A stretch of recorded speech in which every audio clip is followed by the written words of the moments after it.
Yo, what's up? Yeah, I know. You surprised to see me on screen again. I know. My bad. I'm sorry. They won't let me retire. But I'm back again. Y'all already know what it is. Coach Williams, the Wildcat quarterback that runs this show, the NFL Encyclopedia. What's up? That direction. The bad guy with the black hat or whatever he says. I'm the good guy with the black hat, man. Whatever. The Texas Rattlesnake, Pando 316. This is what I do. The rebel rouser, the instigator, the pot stirrer, the marionette master, dance puppets dance. And boy, we got a crew for you tonight. Yeah, we do. So yeah, we do. This week, you got it. No, okay, go ahead. This week is the first of our 8-week series where we're covering all 8 divisions of the NFL. The draft is over. The bulk of free agency is over. Now we're getting into the nitty gritty. We're getting close. We're getting into OTAs. We're getting into training camps. Going to be coming up pretty soon, and we're going to start predicting what we think how the season is going to play out. For those of y'all who don't know, and you should because we put promos out there, this is where you, the fan, get to come in and be part of the show. You get to co-host the show when we talk about your division. So tonight we have 3 guests. We weren't able to get 4, but we have 3 guests representing the AFC South. That's what we'll be covering tonight. NFC South. I said, yeah, you sure right. My bad. The NFC South. We have 3 guests tonight covering the NFC South, and they're gonna be talking about their teams. We're gonna make our predictions later on at the end of the show from the main cast of Just a Fan, but they're gonna make their predictions. They're gonna talk about their teams, and we're gonna kind of moderate this conversation. But if you'd like to be a guest, make sure you hit us up on any of our platforms in the private messages and say, hey, I'd like to be part of the show. And live from aisle 3 at Walmart, I didn't know they sold stripper poles there. Brush the glitter off. Count your dollars later. It's Hugh Kleffner, ladies and gentlemen. He's here. He's not on camera because he still has to take his outfit off. Nope, just Steve White, man. Just Steve White. That's what he go by. You don't have to tell him your government name, man. You ain't got to. One thing we know about Steve White, he is not a bleach blonde, bad built butch body. Well, actually, he's a man, so it's okay for him to be a butch body. So anyway. Let's get down to business. Hey, guess what? There's no fake eyelashes on the screen, okay? No fake eyelashes. Okay. All right. So I'm sorry. We hyped up about this show tonight. We've been clouded in the green room in pre-production. So we like carrying that energy over into the show tonight because we're really excited to have these guests tonight. Our guest tonight, Brandon, you want to pull them up? All right, so the first one is going to be Eric James, the representative of the New Orleans Saints. Eric James. My brother from another mother, Eric James. Who that, baby? How you doing? Welcome. Thank you for having me. Glad to be here. Let's talk about it and be about it. Eric, that, baby. Pando, you got anything you want to say about Eric before you get started? Me and Eric have been friends for might be closer to 30 now, with 25, 30 years. You got almost 25 years, man. Yeah, we've been friends for a long time. We're both music educators, but we're both avid football fans, and it's like as soon as we get together, we start talking about either we talk about music, or we talk about football. That's it. So that's it. Real. Yeah. So I had the opportunity of teaching his son the last couple of years. So his son's one of my students. And yeah, man, we just go way back, man. But he knows his stuff about his New Orleans Saints. That's why we have him on the show. All right, Appreciate all right. the invite, y'all. No problem, man. No problem. All right, next up, Courtney Smith. Now, Miss Courtney Smith is a passionate sports enthusiast and a dedicated Carolina Panthers fan since the days of Steve Smith Sr. and Julius Peppers, sticking with the team through thick and thin, even during the tough seasons. As a former co-host of the YouTube show Down to the Wire with Courtney and Chanel, Courtney brings a vibrant energy and deep love for NFL football. Currently working at ESPN, Courtney continues to share her enthusiasm for sports with a wide audience. Welcome, Miss Courtney. How you doing? Thank y'all. No, I'm excited to be on here. That I know my bio sounded very like professional, but like I'm a lot more chill than that. So yeah, no, excited to be on, talk about my team. We're gonna see where this goes. All right, and hey, like we said, we got three guests, and so we got one for the Saints, one for the Panthers, and now we got one for the Atlanta Falcons, those dirty birds. Mike Washington. Yes, sir. Yes, sir. This is my dirty brother, hailing from the Omicron Gamma chapter, Phi Mu Alpha. He's also a track coach. Okay, fam. And he's also a track coach. Of course, he's a dedicated dad, as y'all can see. And he's a dedicated Dirty Bird fan. So we were looking for a Falcons fan that knew something about the Falcons. So Mike said, I knew it. So, and we couldn't find a Buccaneers fan. And before we get started, I want to say this, because if somebody comes on and be like, well, how come y'all ain't got no Buccaneers fans? Well, that's because y'all was too scared to try to come on the show. Because the door was open. We was just like Bruno Mars. We left the door open, and nobody from the Bucks wanted to come. And quite frankly, I'm gonna just keep it 1,000 with y'all. I don't. What's a Bucks fan? Because other than the Tom Brady years, I'm just saying. I'm calling y'all out, Bucks fans. So if you mad right now, get on the show next year. So we'll have full representation from the entire division.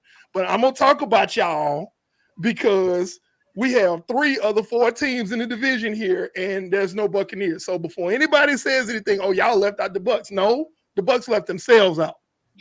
Just like when they signed Baker Mayfield. So,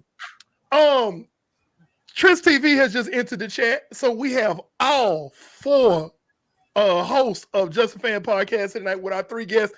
This is going to be a great show. If you're not tuned in, you need to tune in. This is going to be great. I'm excited. Fellas, how do y'all want to get this going? All right, so we did not discuss order in the green room. We was too busy cutting up. Yeah, I tell you what, Pando, you go first.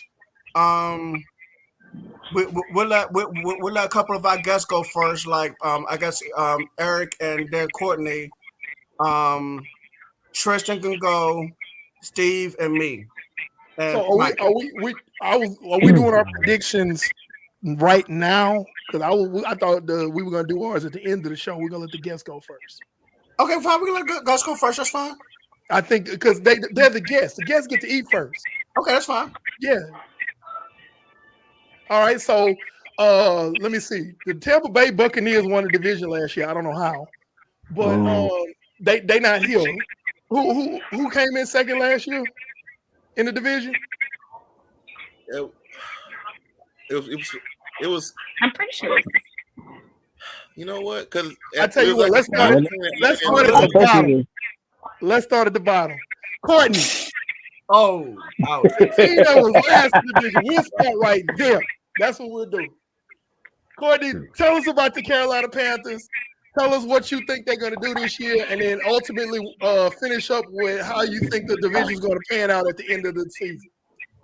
Okay, now I got y'all. I mean, listen, the fact that we have a new coach for like the 8th time, hopefully will mean something good. And I mean, we made a lot of off-season moves that I think have potential, especially because, like, let's be real, our division is not good.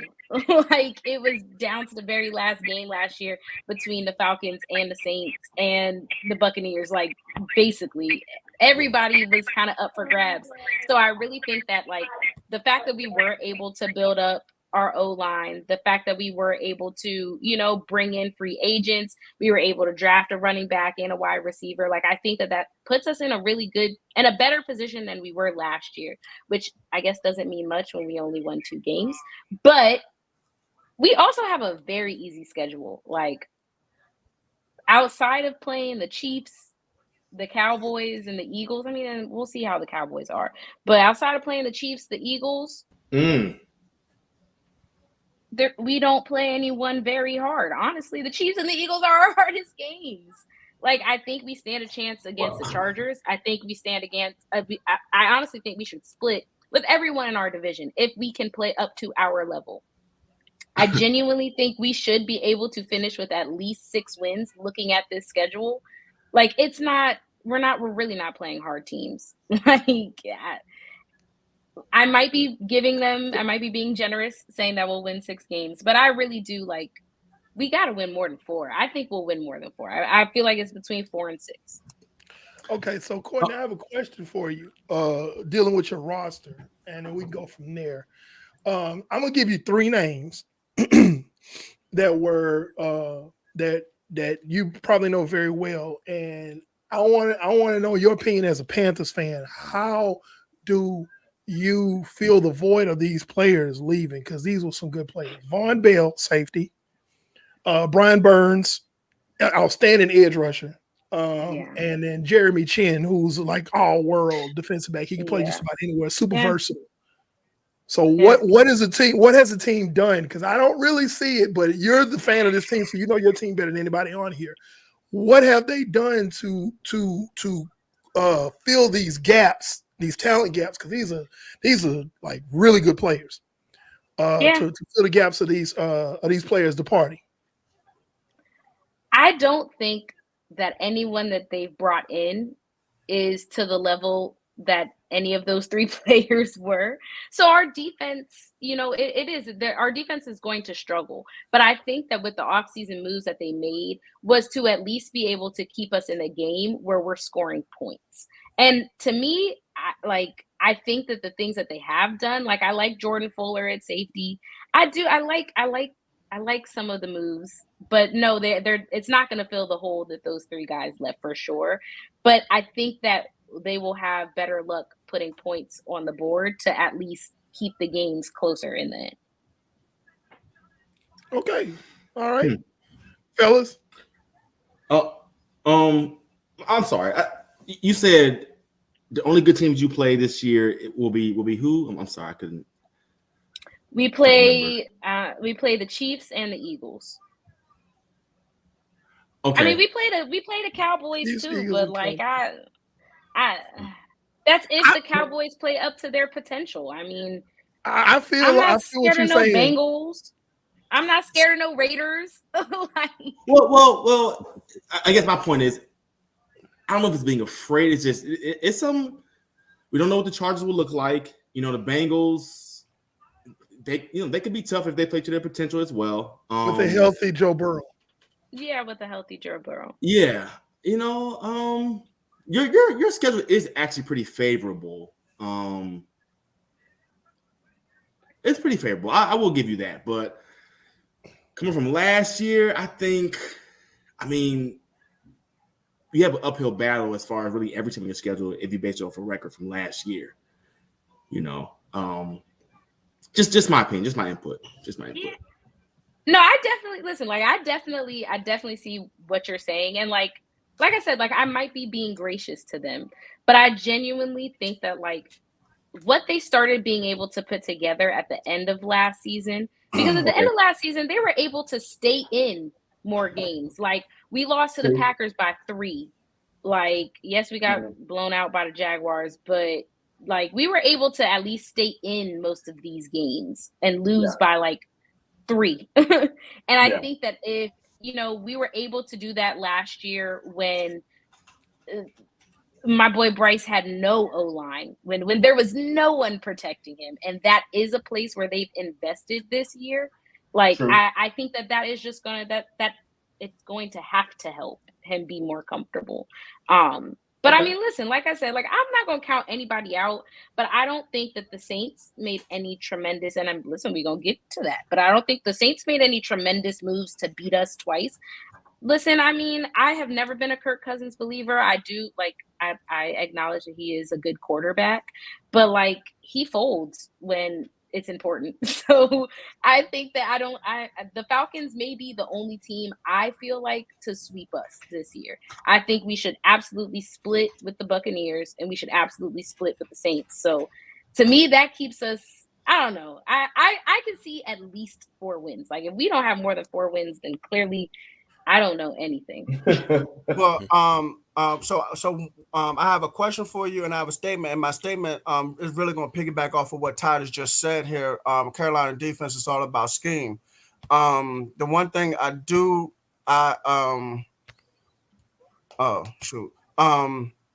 very familiar with your defensive coordinator and his background.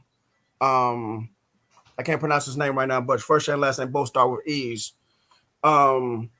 That whatever success that defense has is definitely going to be off a scheme. I have a question for you on the offensive side. Your left tackle from NC State in Raleigh, North Carolina, Iku Nkwamu. How is he progressing as a left tackle? Because when he came out of North Carolina State, he was raw as far as technique and stuff. But if he was a guy that was able to block you, he legitimately like just blocks you off the screen. He got you up out of there. So is he improving as a left tackle, or what is he looking like? I will say, like, I have not gotten too deep into into the specifics of our O-line and what they were kind of failing at. But I mean, I'm going to be hopeful. I'm going to be hopeful that another year of being with this quarterback and really learning what he needs is only going to improve what we do. Like the more comfortable you are with your O-line, the more successful you are. So I'm hopeful that another year will give us something better. Okay. All right. That's a realistic outlook on that. 4 games is believable. But that's why they play the games. Yeah, you do have to play it. And you never know. The biggest thing in the NFL right now is injury. And you never know when Carolina can fool around and catch somebody that they were supposed to lose to and beat them because that team is injured. But 4 games is realistic. I can see Carolina drafting in the top 5 in the draft next year again. And just they're gonna have to in order for them to be successful down the road, they're going to have to hit on every draft pick. They are for at least the next 2 years. And if they do, then now we have a different conversation 2 years from now, talking about Carolina's the front runner of the division or the conference. If they do it right. Yeah, because honestly, there's no one really long term in that division alone. Kirk Cousins is in his mid-30s. Baker Mayfield's not a long-term quarterback. And Derek Carr is in his 30s. So there's nothing long-term at the quarterback position. The Saints head coach could be fired at any given time. Falcons brand new head coach. So it's nothing long-term in that division. And speaking of Falcons, that's a great segue. I have Mike Washington down here representing the ATL and the Dirty Bird. Mike, tell us about the Falcons. Well, where can I start? I'll just start when I got the news. So I'm at a track meet, working, doing my thing, coaching kids. Next thing you know, the kids come to me and say, "Coach, Falcons drafted Kirk Cousins." Now I can't say what I want to say, or I can't say what I said in that moment because I just did not understand why. When we could have gotten Russell Wilson and then drafted Michael Penix if that's what the plan was, because we got Russell for cheap. But we got $100 million quarterback, and then next thing you know, we draft Michael Penix. I was shocked at that pick. But I understand after I calmed down because I cussed and fussed about that because it's like, okay, we just paid Kirk Cousins all this money, and I just don't. For the life of me, I didn't understand. And I mean, I was never big on Kirk Cousins, like Courtney said. I was never big on him either. He's just a filler at this point. And Michael Penix, Michael Penix is our future. I don't know when he's going to play, but I hope he plays soon. And that's just me.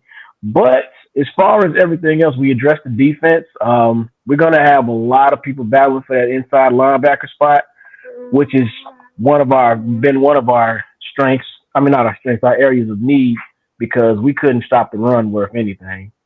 I can't even remember the quarterback for Minnesota last year that stepped in and killed a light skinned dude. He was I think he was the third string quarterback, and he didn't even know everybody's name. Came down to the bench and destroyed us. But I still think we need to address our secondary.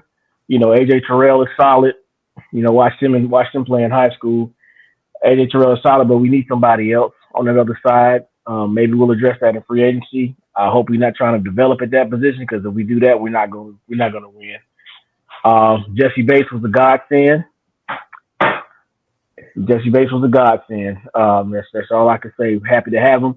And I was so happy that we got Raheem Morris, because when he was here in the interim role, he did very well for us, you know, and everybody thought he was supposed to get the job then, but you know, politics of the NFL and how things go. But I'm happy to have him. He's kind of lit a new fire here in the city. Everybody's excited right now, you know, once we got past the draft and everything, it's, you know, we're really just anxious to see what's going to happen. Let me see. As far as our schedule goes, I'm just going to go out on a limb. If everything goes well, we should win the division. Not handily, but we should win the division. I think we'll split with the Saints just because that's the rival. And, you know, it's always, we could be 0 whatever, and they could be 0 whatever, but that game is going to sell out, whether it's in New Orleans, whether it's in Atlanta. I think we will sweep Carolina just because they have a lot of issues right now. And I hate Tampa. I just hate Tampa. I think we'll beat Tampa too. I don't care. I think, like I said, we'll win the division, and we'll make the playoffs, and we'll probably get bounced. We'll probably get bounced in the playoffs. But I mean, if we do that, we have exceeded expectations, because we have had a 6-year drought here, and the city of Atlanta, we starving for it, man. We starving for it. So that's my take. All right, Panda, go. I have to address the elephant in the room.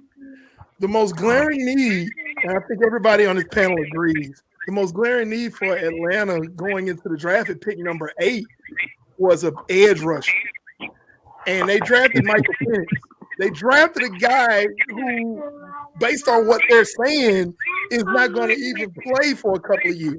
And I'm talking about, you're talking about a top 10 draft pick. Because typically, if you drafted in the top 10, that's going to be a guy who's going to help you immediately. So it's kind of like, okay, we made an investment, but that doesn't, in my opinion, that doesn't say we're a team that's trying to win the division right now, honestly. And then we start talking about Kirk Cousins. I'm going to just go ahead and say it, and I've said it before on the air. Kirk Cousins is Dak Prescott with a better PR firm. I'm going to just be like that, and a Jedi mind trick, because he can Jedi mind trick people into paying him money he don't deserve. Okay? I think we all agree on that part. I think we agree on that. No. But like the I think on draft night in our draft show, I think all 4 of us was like, hey man, are they for real? Michael Penix, we love him. We think he's got great potential. But you need an edge rusher there. If I'm not mistaken, Atlanta has not had a pass rusher who's gotten double-digit sacks. I want to say in 4 seasons, if I'm not mistaken. I got to look it up, but it's been a minute. Yeah, it's been a while. But, we have to understand, coaches make moves to protect themselves. The NFC South is wide open. Raheem Morris doesn't have many head coaching stops left. He wants to win now. He has to win now. So getting Penix to insulate his job if Kirk Cousins gets hurt or has a bad season, he can insulate with a rookie to at least extend his stay for 2 years as a head coach. He doesn't care about Atlanta's long-term success. Raheem Morris wants to coach and win now for him. So I think it was a smart move because it's wide open. If Cousins gets hurt or he loses, move Penix in. You can compete right away in that division, which is wide open right now. Who gonna rush that's why we all, well, I can't speak for the rest of the fans, but that's why I was like, okay, I get it. I didn't like it, but I get it. And everybody in Atlanta was screaming for an edge rusher. The guy, the kid out of Alabama, Dallas Turner. That's who we had. That's we. I said that's who I wanted, and I'm like Michael Penix. Like, we get these quarterbacks with these injuries, and I'm like, now I ain't gonna lie. When I watched Penix in the playoffs, he looked pretty good, and I said, you know what? I said, hey, he could fit somebody's team. I wasn't talking about us, but here we are. The thing is like, okay, my thing is you got two quarterbacks, that's great, but who's gonna rush the passer? One. Two, let's talk money here for a second. Kirk Cousins' deal is, Brandon, if I'm not mistaken, because you're the numbers guy, it's a 4-year deal, right? It's a 4-year deal, but the way it's structured, they can. So there's two things in the contract. The first thing, and it's the biggest thing, is that they can get out of it after 2 years. Okay, so put a pin in that right there. Put a pin in it. But basically, it's a 4-year deal, right? Right. Overall. Okay. Michael Penix rookie deal is going to be a 4-year deal with a 5th-year option. Correct. Okay. Now follow me where I'm going here. Okay. Let's say Kirk Cousins remains a starter for 4 years. They puts Atlanta, they competing. Okay. Not quite getting anywhere. Like Mike said, maybe they get bounced the first round of playoffs because Kirk Cousins is not a playoff quarterback. I think we all agree on that. But you have Michael Penix, his 4-year deal is going to end at the same time as Kirk Cousins. And do you want to take a 5th-year option on a guy you haven't seen play yet? So this is the fallacy in that move, in my opinion, because Steve, I hear you saying that they want to win right now. How you gonna win right now when you can't rush the passer? Yeah, okay, you got 2 quarterbacks, only one of them can play at a time, but you don't have a pass rush, and had an opportunity to get a premier pass rusher with pick number 8 in the draft. I agree. Now, I agree. I don't love the move. I understand it. But again, I don't hate it because of the division. No disrespect. I mean, it's up for grabs. It really is. And that's my only take on it. I mean, it's up for grabs. So, and Raheem Morris, he needs to win now. This is his last head coaching stop if he's not successful. I hear you. That's why I say if you're going to win now, why not give you something to give you an edge over the other? True. Why not take something that give you an edge over the other 3 teams if you want to win right now? That's because I hear what you're saying, but it's like, hey man, there's a hole in the bottom of the bucket. Yeah, I see a hole in the bottom of the bucket, but we need to get the water over here right now. The water gonna run out the bucket before we walk over here. You know what I'm saying? Hey man, get some flex tape and put on that thing. That's what I'm saying. So it's like we both agree that we got to get this bucket of water from here to there. Mm-hmm. But how they're going about doing it? No, man, that is not what's up. It's not what's up. Yeah, so, basically, if you're trying to win now, then you draft players who's pretty much ready to help you win now. And you bought in Kirk Cousins on that 4-year, $180 million overall contract with $100 million signing bonus. Like, and then you draft this quarterback. So now Atlanta is going to have to really figure out what to do with that quarterback position. Kirk Cousins is going to start the first 5 to 7, 8 games of the season. We'll see what it looks like afterwards. Yeah, I just, y'all, I mean, I agree. I'm right here with you. I'm very realistic when it comes to my team, but they did what they did, so I guess we just got to see what happens. Yeah, I don't know, and we appreciate that. That's what we want on the show. We want fans who are realistic. It's like, hey, definitely. I love my team. I hope we win, but this is what they screwing up on, because that's the type of fans we are on this show. So that's a good way to segue. We're gonna go to my brother from another mother. This is Mr. Eric James representing the New Orleans Saints. Eric, tell it who that nation. Eric, tell us who about that the nation, baby. Man, look. I'm gonna keep it as real can be. You say, man, look. we made some splash moves in the off season, and it's the facade of the splash in some degree. Now, kind of working chronologically in reverse. Draft wise, I think they did okay. Getting Kool-Aid and getting the tackle out of Oregon State. Very smart moves, especially with, not, even though Dennis Allen has shut down the rumors of Marshawn Lattimore being traded, it was still the right idea to keep a young nucleus on the outside of that defense. And again, we needed offensive line help. Part of the reason we didn't see a good Derek Carr, beside the fact that Derek Carr is not the best quarterback, is the offensive line. We had a lot of injuries on that offensive line, and now there's still some question marks. Yeah, we got this tackle, and he can play. But you have a good interior with Ruiz and McCoy. And we still got the other tackle that's kind of a question mark, Ramchick.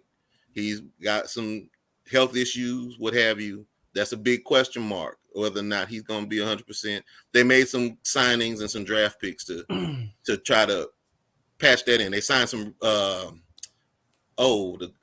guy's last name starts with an O. I can't think of his name, but they put in some good filler offensive linemen to compete for a position. I think they really did a very good job addressing offensive line. My question mark right now is, again, the defense to an extent. Cornerback is good. Front seven's pretty decent. Somebody got to be back there with Tyrann Mathieu. Tyrann Mathieu can play both positions, but who is going to be there now? They didn't make a move, in my opinion, to solidify that. You want to say, hey, baby? No? Okay. But we want there's the rumor mill of potentially a Justin Simmons being a good fit that I've seen put out there today. I haven't heard anything of being addressed towards that. That would be good. Actually happening, but it's a coin flip for me if they even do go in that direction. Dennis Allen's on his last leg. I think in comparison to the rest of the conference in terms of head coaches, I feel like Raheem in Atlanta has a better chance of getting a little bit more time, and I feel like Carolina and Tampa Bay's coaches are in a good spot right now. Dennis Allen, on the other hand, he's on his last leg, because now every year they've done something to give him an opportunity to prove that he's head coach ready. He got the job a couple of years ago. That this past season they got rid of Pete Carmichael, the offensive coordinator, who got to see that he showed that Sean Payton was actually the brains behind of what was going on, in addition to Drew Brees being just a smart quarterback all those years. So Pete Carmichael kind of showed his hand with the play calling, because Dennis Allen left the play calling to him. So now they've got a good OC coming from San Francisco, coming from a very, very good scheme that fits the offense very well. I think Clint Kubiak is going to be excellent, man. I think he's going to be a good fit. I just pray that they can keep Derek Carr on his feet, not on his back. Make sure the offensive line steps up. I think that's all I really got about it right now, guys. Like I said, good draft, a decent draft. Before I stop, There's some mixed emotions about the Spencer Rattler pick. I think long term, it's a good pick, especially when you're going with the best available player at that time. The fact that he was drafted in the 5th round was that was a very good pick. People still looking at him from the documentary, what have you, from Netflix and what have you, and they're still judging him on that. Yeah. I say give him time. He's got an opportunity to learn, especially in a quarterback-friendly system that's coming to New Orleans. And who's to say that, just like with Michael Penix in Atlanta, who's to say he's not going to step up and be the next guy? Because in my opinion, he's QB2 right off the bat. Saints have some quarterbacks, but in terms of talent-wise, he's up there. Nathan Peterman versus Spencer Rattler. Let's be real. Yeah, that's going to be about development. I have a question for you. Sometimes I believe where there's smoke, there's fire. Marshawn Lattimore not getting traded, okay. I looked at his contract, and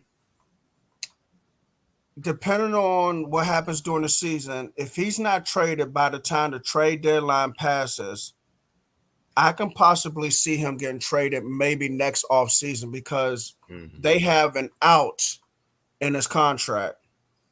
And with the young corners they have now, and Adebo, you just drafted McKinstry. That opens the door for a trade. Huh? That opens the door for a trade. Yeah. Lattimore could be a trade, and he'll be, I think, 28 or 29 next year. So he can still, if he can't swing you a first-round pick, he can at least swing you a second-round pick. But I think he only gets traded depending on what your season looks like. Yeah, I agree with that. The rumors were going around that, Jacksonville was going to trade a 4th for him. And even though he's got an injury history, I still say that's way too low. Yeah, I think so. I agree. I think he's at least a 3rd.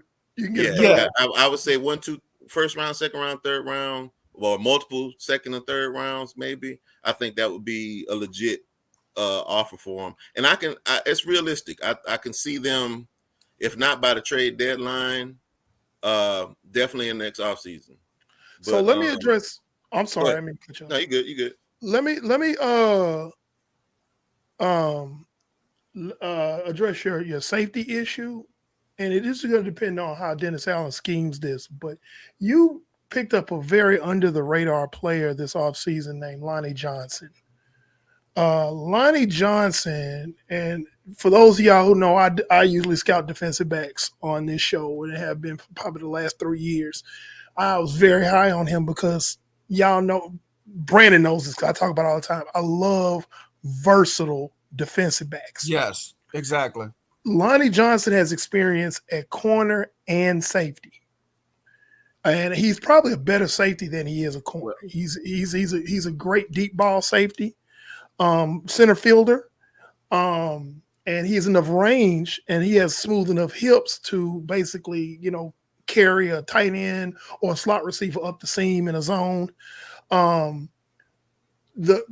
answer to your safety problem is actually probably on your roster. If you move Tyrann Mathieu down in the box, which he's an exceptional playing in the box, move Tyrann Mathieu down into the box, which he's listed as a strong safety anyway, and let Lonnie Johnson compete at free safety. Now, I don't know how good Jordan Howden is. I don't. But let him compete at the free safety position, because some depth charts, when you look it up, some have Lonnie Johnson listed as a corner. Some depth charts has Lonnie Johnson listed as a safety. I think he's a better safety than he is a corner. And I think that he – Go ahead. I don't mean to interrupt you, but right now I don't see Lonnie Johnson on the roster for this season. I know he was on the roster last season, but now I will say a lot of people are high on Howden, and that was talked about in some of the research I saw about this whole potential of Justin Simmons potentially being a good fit for the Saints. I don't know. I don't see an answer. They've got a lot of safeties on the roster. but the majority of their experience has been special teams, except for Jonathan Abrams. Jonathan Abrams last year stepped up in some key places during the season. He's got a lot of potential, but I don't know. I don't know if he's the guy to keep back there playing multiple downs. Being on the field consistently, unless maybe as a nickel back or something, he could probably do that. But I don't necessarily see him being a consistent presence in the safety position. All right, so Pando, real quick, they got Lonnie Johnson in Houston now. Yeah. So he went back to my bad. So yeah, he's back in Houston. I apologize for that. I knew somebody had picked up Lonnie Johnson. I thought Lonnie Johnson was still in New Orleans. Okay, he was there last season, but he's last season, yeah. And he was a solid player for the Saints, Okay. And I wish him well. I wish him well in Houston. I mean, Houston. That's another show I know, but they're building a juggernaut over there, man. And that's a conversation for next week too, because I didn't realize Lonnie Johnson was there either, and that just adds to that defensive backfield. Man, like, oh my God, because Lonnie Johnson he's very underrated. He's a very underrated player. Listen. Yeah, wow. Okay, my bad. Because I'm not always right. I'm not always right, but I'm more right than I'm wrong. And I was wrong this time. So my bad. I thought he was still on the roster. I didn't really do my research. So apologies to the fans at home. I thought he was still in the water. And I'm surprised this question had to come up, and I'm gonna be quiet after this. Chase Young. Oh God, Steve, we're gonna let you take that. We're gonna let you take that. What's Steve? Why y'all calling me out, man? Maybe because I know his head coach in high school. Go ahead, boy. Chase Young. So what's the question? What's the question? Go ahead. Go ahead. You got to be. I'm sorry. No, I'm good. Go ahead. I want you to go. Well, granted, I'm glad he got the contract that he's got, even though he's still maybe getting a little overpaid. But is there any chance that he can actually turn himself around and be the elite person that everybody expected of him coming out of college? Because I'm not. So no. It depends on. It depends on who said no. Tristan? No. Oh no! Hold on. No, now remember, we're gonna let you go first. We just gonna pile in. You get Wait. I was a hater 3 years ago when I said he has one finesse move. I questioned his work ethic, but I was a hater because he was a Washington player. But let's dig in. So I think it depends on his position coach. I think he was definitely overrated getting drafted. I'll just say it. All tackles he went against in his conference his senior year, no one got drafted. Big name, similar to Clowney, but Clowney performed better in his early years.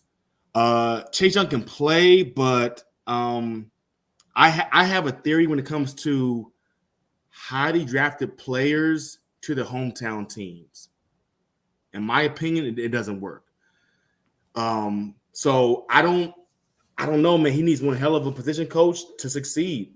But other than that, he'll be Chris Kocurek last year. But he had Chris Kocurek last year. He had one of the best defensive line coaches. He's the best D-line coach in the league and couldn't produce. Y'all let me know when I was called a hater. But he said he has. I didn't call you a hater. You know I didn't call you a hater. Here's my thing. Here's my thing with Chase Young. Here's my thing with Chase Young, and I said it back when we was in the green room before you and Trisha came on. I said, here's a guy that came out of DeMatha School, right here in the DMV. Yep. He went to Ohio State, and Ohio State knows how to put defense. They know how to develop defensive linemen. He gets drafted by Washington. Well, okay, let me go back to him at Ohio State. He did not go up, and Steve said it. He did not go up against any legitimate offensive tackles except for Rashawn Slater. When he went up against Rashawn Slater, he struggled.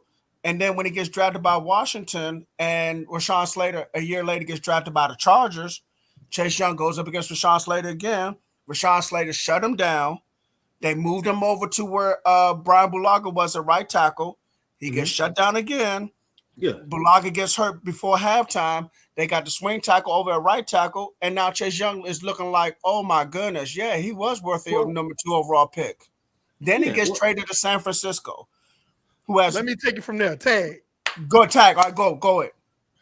Yeah, he had Chris Kaserik, who's one of the best defensive line coaches in the league and has been known for making reclamation projects out of defensive linemen who were otherwise known as busts. I want to say he got, while he's in San Francisco, 2 sacks. That's including the playoffs. He was also accused of sandbagging it during the playoffs. And like, just the effort was not there. And it's like, if you got the best, he took Arden Key and made Arden Key a better player. He took Kerry Hyder and made him a better player. He elevated all these guys to go and getting better contracts and being better players that were otherwise considered busts before they got to him. And none of these guys were top 10 picks that we're talking about. Yeah. Chase Young was a top 2 pick. He went there and did nothing with the best defensive line coach in the league. Listen, I've been saying this for years to you guys, man. Well, listen. And we're not saying, dude, we're not arguing your point right there. Because I said, well, we'll see. Because when we signed him in San Francisco, we'll see. So, and this is not me like trashing him, but it's just his style of play is not. He doesn't pursue runs. His motor's low when it comes to rushing. Very low. And that's just what it is. And that's just the kind of player he is. No shade. He's just that kind of player. He's made money. He's been successful as far as when he was drafted, getting contracts here and there, getting traded, gets more money, but he's just that kind of player. And that's just who he is. He's athlete. He's an athlete playing football, not a football player playing football. Yeah. And that's my concern too, because even in our division, we've got some decent running backs in our division. I mean, Carolina has got a interesting running back room with Sanders and Hubbard, Rashad White down in Tampa Bay, Bijan Robinson in Atlanta. And if you give him if they get the right play and it's heading his way, I'm scared he's gonna go ahead and get smoked. So, yeah, I mean, if he gets his hands on you, he'll tackle you, but he does the same move, man. Shade rush outside, straight containment. He's always been blocked out of the play. He never spins back inside, never pursues the run. He's terrible against the run. Yeah. He'll do his move and he's blocked out of the play, and it's a done deal. Plays, it's past him. At that point. I want to wait first. I want to retract the statement. I apologize, Chase Young. He didn't get 2 sacks in San Francisco. He got 2.5. Okay, go ahead. Ooh. For someone who was drafted so high, he should have been a terror. I know he got hurt at times in Washington. I get that part, but you should have seen something that would have made you keep him on your roster versus trading him. Is what I'm saying. If you're gonna draft someone number 2 overall, he should be on your team minimum 10 years, maximum 15. If you get more than 15 years out of him, congratulations. He should be locking up not just Pro Bowls, but all pros. Defensive RG3. He should be locking up Pro Bowls left and right. I mean, all pros left and right, excuse me. And he should be at worst a borderline Hall of Fame player. Okay. So we're going to stop sandbagging on Chase Young for right now. We're going to go ahead and go into our picks. So we're going to go ladies first. So, Courtney, you could give from 4-1 how you think the division is going to play out this season. And then we'll go to Eric, who's our other guest, and then the fellas will take over from there, and we'll give our predictions. All right, Courtney, you got it. Y'all want me to be realistic, right?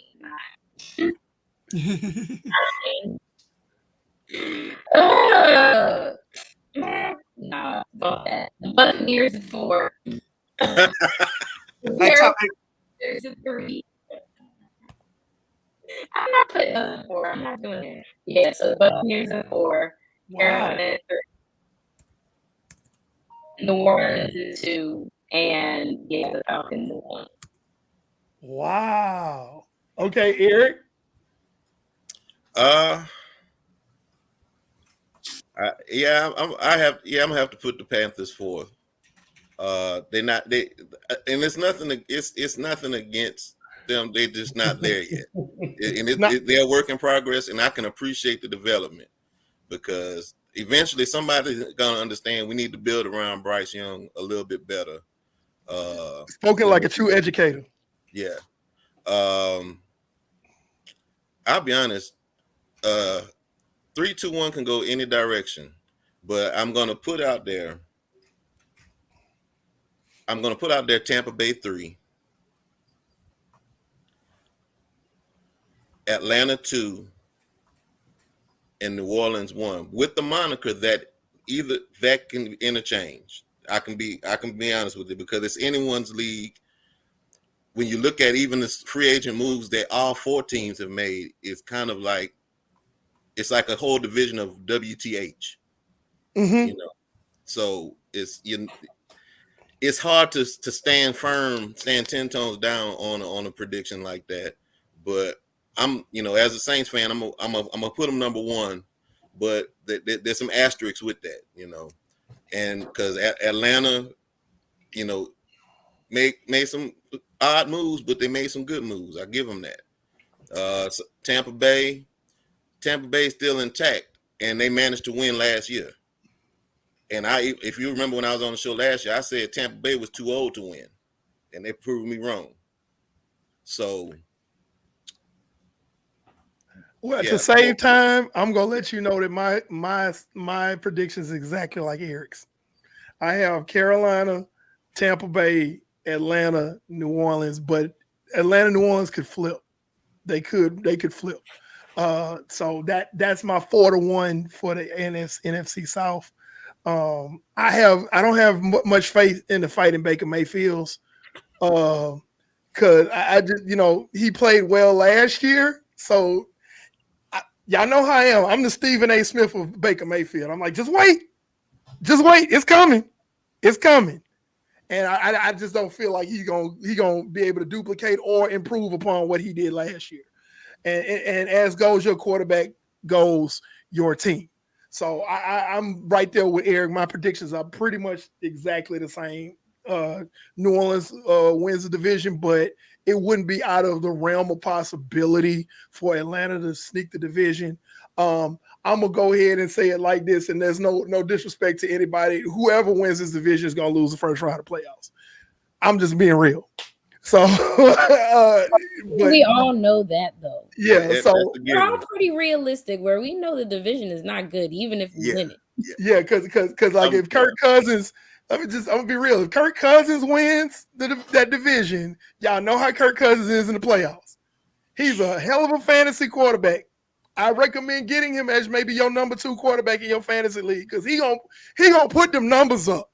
But when the rubber meets the road and it's time to go to the get in the tournament to try to go to the chip, no sir. Back of the bus. All right, who I go next? I'll go since I ain't been able to really talk all night. So, okay. So yeah, Courtney, you're my homie. You know my homie. We here, but. You know that Carolina is going to be 4. Like that's just Carolina is 4. Ain't enough been done for them to warrant any kind of leap or anything like that. Like I think it's for Carolina fans gotta embrace the slow development of the team and the roster. And y'all honestly have the new Dan Snyder of the league. So I don't know how that really is going to pan out overall because that's what y'all got for him. Like he's the Dan Snyder of the NFL. But I think Bryce Young. I still think Bryce Young is legit. It just when you don't have an offensive line, you don't have anything. Three, I will say, yeah, I'll say Tampa because I think like the best of Baker was like last season. I don't see him making another jump of like as far as production, and Tampa Bay hasn't done enough to warrant anything that I would make them, be in the top two of the spots. Second, I would put at the Falcons only because I feel like the second most important position in football is a pass rusher. And I'm just like, if you don't have a pass rusher, I don't know what to tell you. Like, and so that for that to not be addressed the way it should have been addressed, that to me is just egregious. I'm sure Michael Penix Jr. is going to be fantastic whenever he gets on the field, but you need a pass rusher, and they haven't had one in a very long time. And then number one, going to the Saints because outside of being injured, the Saints kind of have owned it outside of being injured. So that defense is legit. Yeah, that's my saying. Yeah, I mean, and the defense is what's held them together since the retiring of Drew Brees. So yeah, Saints gonna be 1, 2 Falcons. I do believe in the interchangeable thing. I get that. Tampa at 3 and Carolina at 4. Sorry, Courtney. Steve. I mean, I can't have the Panthers not being last. I mean, they got to be last, So I had them last. Then I'll say the Bucs because Baker had a contract year. We know players play up to the contract year. I don't trust him. I'm sure I'm not alone with that feeling. Just wait. Exactly. So just wait. Panthers last. Buccaneers, interchangeable, man. Falcons, I believe in them more than I do the Saints, but the Saints are solid, man. I just respect the organization in general. So interchangeable, man. Gun to your head, Steve. Gun to your head. Yeah, I probably do Falcons and Saints 1 and 2. So you're saying the Falcons number 1? Yeah, I would. Okay, so yeah, all right, we were close to having a consensus, but Steve messed it up. All right. Hey, man. Crazy. Brandon?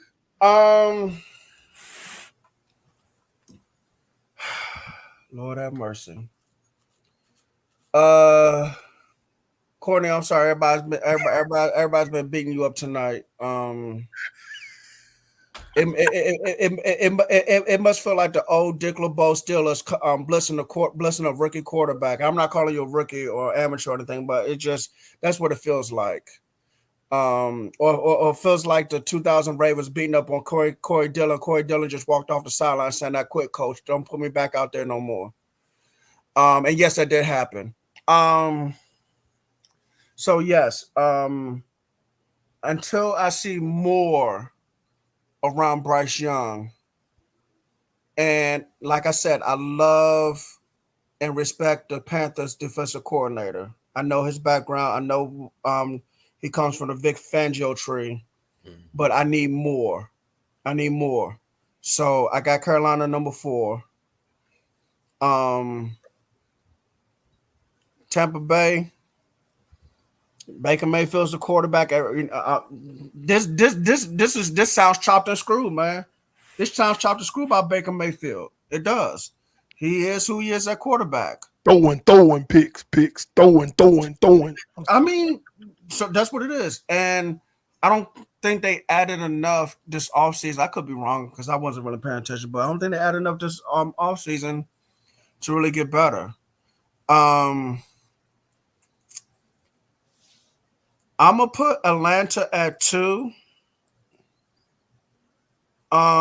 because I think since they got Kubiak as the play caller now for New Orleans, I think I just trust the scheme. The scheme is yes more so, and I don't know who Atlanta's OC is, but I just trust the scheme, the combination of Derek Carr and the scheme over Kirk Cousins. Because it's that Shanahan scheme. Kubiak roots is deeper than almost anybody else's in the league when it comes to that Shanahan scheme, because Kubiak was in Denver when Mike was there. Okay? So he's deeply rooted. He knows that thing inside out. So I'm gonna trust Derek Carr in the scheme more than I trust Kirk Cousins and whatever they got in Atlanta. Now, I like the weapons he has out there. And Drake London, Kyle Pitts, and Bijan Robinson. I just don't think it's enough, though. I don't think it's enough. Defensively, they don't have a pass rusher.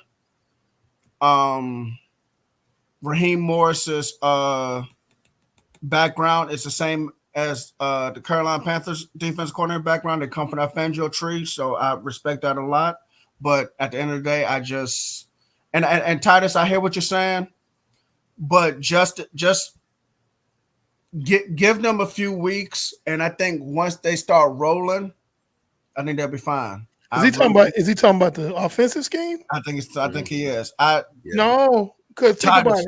Titus. No, that's not true. Go back and watch CJ Stroud last year. That was a rookie quarterback. Go back and watch. And it was a rookie play caller in that same scheme. Yeah, and that was Bobby Slowick was a rookie play caller. Watch that. It don't take long if you man. It don't take long. That system, man, is something different. So and New Orleans has the players to run that scheme. They do. So it's not like they got to go get some guys to run that scheme. They can run that scheme with like day one. Yeah, because the thing with Shanahan's scheme is it's not like an Eric Coryell offense or Air Raid offense where you need dudes. You don't have. I mean, it's best to have dudes, but you can run it with be a 7th round running back, a 4th round quarterback. Yes. But if you got guys that can elevate the scheme and take it to a whole different level, woo, good luck to you. You can be productive with just guys with that. Yes. But if you have like some dudes, then now you're gonna elevate it. Like, I mean, that's the scheme that San Francisco runs. Like, the team looked good when Jimmy Garoppolo was running it. We all know that he's unwiped ass, but they still got to the playoffs like that. And then enter Brock Purdy, who's actually a much better quarterback. Now you got a dude running that offense. So it's CJ Stroud running that offense. He's a dude, Yeah. So it's not going to take long at all. It's just one of the reasons why I kind of have New Orleans up there. Is like barring injury, that's why I have New Orleans up there taking the division. Yeah. Yes. So I think we got everything we need tonight, folks. This was a great show. Yes, it is. We So, thank you and appreciate our guest, Miss Courtney. yes, thank you. Representing Carolina Panthers. And Mike had to leave because he had to put his little girl to sleep. Yeah. I'm sorry. Go ahead, Courtney. Just know, if for some reason we don't finish last, I'm coming back. You're welcome back. Hey, listen. We will invite you. We will invite you back. Yeah, we'll come back. That's fine. That's I mean, fine. we'll invite you back regardless. We don't have a problem admitting we're wrong. They're gonna finish last. Yes, they're going to finish last. I agree with Steve. They're going to finish last. However, we know that. You seem great. They're going to finish last. Should something magical or majestical happen and they don't finish last, you are more than welcome to come back and we will all be on here and say, you know what, we was wrong, because we don't have a problem admitting when we're wrong. Exactly. Yeah. And listen. If you have to use a flamethrower on us, you can. Yeah. Eric, what you got, man? I'm just saying this in defense of Courtney as well, and for the NFC South. If you really look at everybody's schedule in the South, everybody got a chance to improve. Well, we didn't say she didn't have a chance to improve. It's just like what is around Brian. Okay. So, and no one's trying to beat you up, Courtney. It's just the reality of it. You have this quarterback in Bryce Young. Who is your play caller? 1. Who's pass protecting? 2. Who's your playmakers? 3. Who is developing him? 4. That's vital in today's NFL. This is not 1985 football. This is not 1995 football. This is 2024. You need those guys. You need those people around Bryce Young for him to truly flourish and make him who he should be. And I just don't see enough. I don't see enough playmakers. I don't see enough on the pass protection. I just don't see enough. That's my only problem. I think it's simpler. I think the NFC South is going through a transition as far as most of the teams, as far as personnel, coaching, things like that. So it's just the state of that division right now. It happens to every division. I think right now is the season for the NFC South to just go through different changes. So it's no shade. It's just what we see happening right now. I mean, I honestly, I think we should be more worried about our defense than our offense. Like, I feel like the coach, like he helped get Baker Mayfield on track, and Geno Smith. Yeah, so it's like he's done some good things on offense to get guys to understand, because the Bryce's biggest thing and what they weren't able to do, what Frank Wright was not able to do last year, was get him to trust himself to run the ball, because that's what he needs to do. Run the ball. You can do it. He wasn't doing that. And I think that if this coach can get in his mind, like, listen, like, you can be like the Jalen's and the Lamars that bail out. You can do that. You're fast. Like, I honestly think our offense will be okay. I'm really more concerned with our defense because there's a lot of holes. There's a lot of holes. You guys decided to replace Brian Burns with Jadeveon Clowney and Killevard Chase, and I was like, really? That's what you decided to do? No, our front office these past 5 years have probably been the most painful of just watching the decisions that we've made. Like, it has not been fun to see Christian McCaffrey almost win a damn Super Bowl last year. What? Oh my God. Make me your GM. And guess what? Make me your GM. If we'd have ran the ball, we'd have won the damn Super Bowl. But no, Kyle Shanahan want to abandon the running the whole damn third quarter. Make me your GM. Listen. All right, calm down, E. Calm down, E. Calm down. I know how I get. Calm down, E. Hey, E. Take a deep breath, man. It's okay. It's okay, man. It's okay. Hey, listen, Eric. Bad Boys 2. Woo-saw. Woo-saw. Great. There you go. Woo-saw. There you go. Bad Boys 2. Run the damn ball. Okay, y'all. So that's our show for tonight. Thank y'all for tuning in. For those of y'all who did, again, special shout out to Courtney, Eric, and Mike, who are our guests representing the NFC South tonight. Of course, you all are welcome back. We expect y'all back next year. We just got to find a Bucks fan that ain't scared to come on here. Right.